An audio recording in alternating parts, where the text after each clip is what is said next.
Hello everyone, కరివేపాకు పొడి.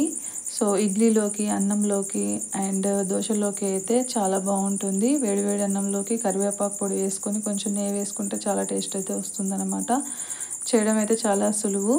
So ముందుగా అయితే స్టవ్ ఆన్ చేసుకొని కడాయి పెట్టుకొని జీలకర్ర అండ్ ధనియాలు టేబుల్ స్పూన్ అయితే వేసుకోవాలన్నమాట. వేసుకొని ఈ విధంగా అయితే ఫ్రై చేసుకోవాలి. కొంచెం కలర్ చేంజ్ అయితే వరకు అయితే ఫ్రై చేసుకోవాలి. సో మంచి స్మెల్ ఎప్పుడైతే వస్తుందో సో కలర్ అయితే చేంజ్ అవుతుందన్నమాట. సో ఈ విధంగా చూడండి, ఈ విధంగా కలర్ అయితే చేంజ్ అయింది కదా. ఈ టైంలోనే మనమైతే తీసి పక్కన పెట్టేసుకోవాలి. సో మళ్ళీ అదే కడాయిలో అయితే ఒక 10 ఎండిన మిరపకాయలు అయితే వేసుకోవాలన్నమాట.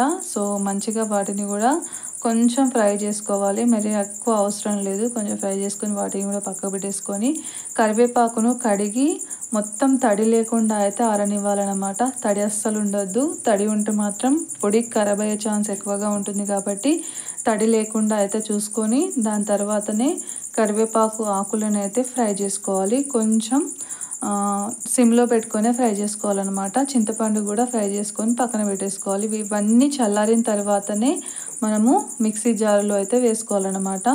సో ఒకదాని తర్వాత ఒకటి ఇంతకుముందుకు మనం ఫ్రై చేసుకున్నాం కదా, జీలకర్ర, ధనియాలు అండ్ ఎండిన మిరపకాయలు, కొంచెం చింతపండు అండ్ కరివేపాకు. సో ఇవన్నీ వేసుకొని వీటిని అయితే గ్రైండ్ చేసుకోవాలి.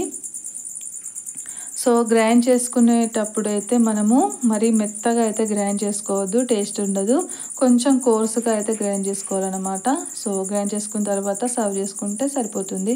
చాలా టేస్టీగా ఉంటుంది. అన్నము అండ్ దోశ, సో ఇడ్లీ, వీటికైతే మంచి కాంబినేషన్. నచ్చితే లైక్ చేయండి. Thank you for watching.